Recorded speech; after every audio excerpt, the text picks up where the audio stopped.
Hello there, and welcome to my overview for Combat Patrols issues 9 and 10.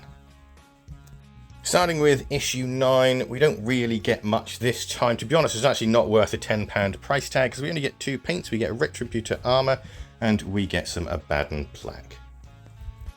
However, issue 10, on the other hand, comes with the fantastic Librarian that was in the Leviathan set. You get his sprue, you get his base, and you also get a synthetic brush. Starting with issue 9, we open up and the first thing we see is how to paint, and what we're now going to do is basically continue to paint the Space Marines, starting with the Abaddon Black. I already have an Abaddon Black, so I'm actually going to use that rather than pop open a new one.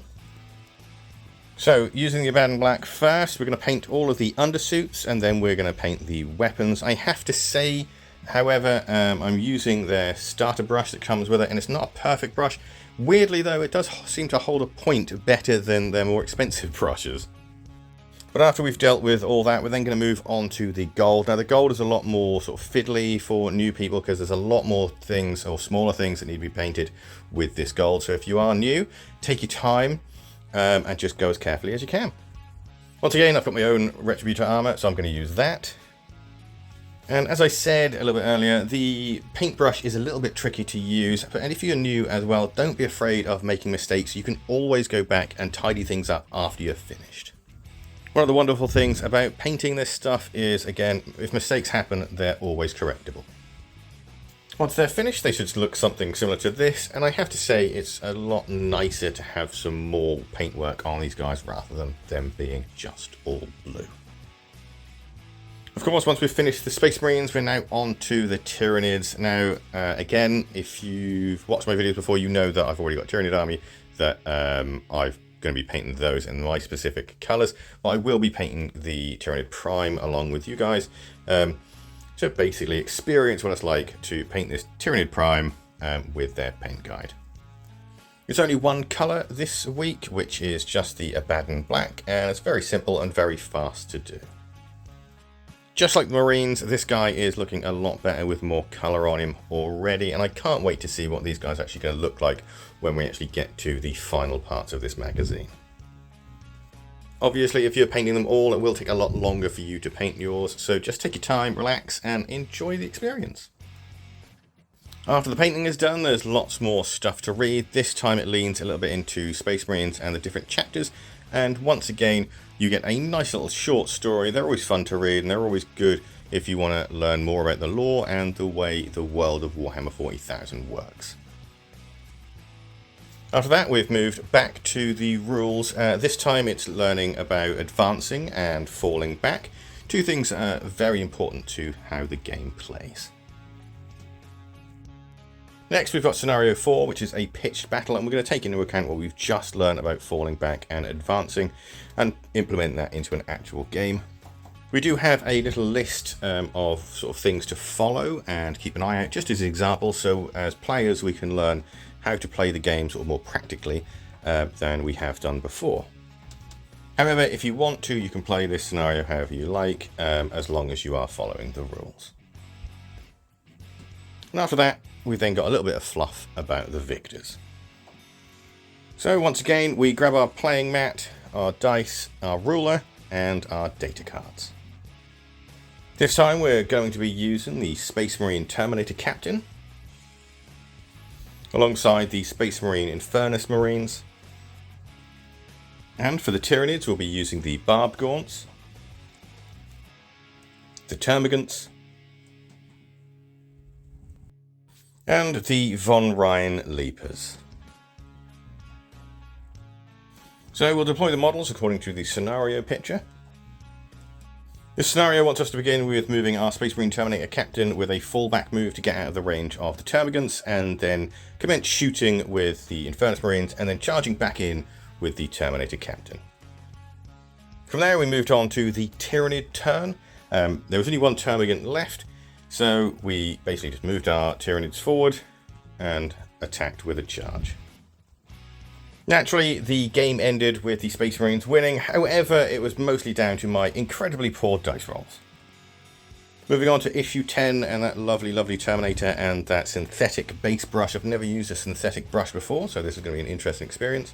And of course, the first thing we're going to do is build our Terminator. So once again, we snip everything off the sprue, give it a good clean, and then push fit him together. From there, it's the how to paint section, so we're going to crack on and get him up to speed with the rest of the Space Marines.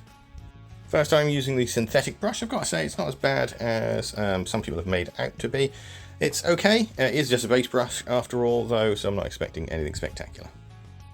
Then we'll use the Abaddon Black to paint the undersuits and the weapons.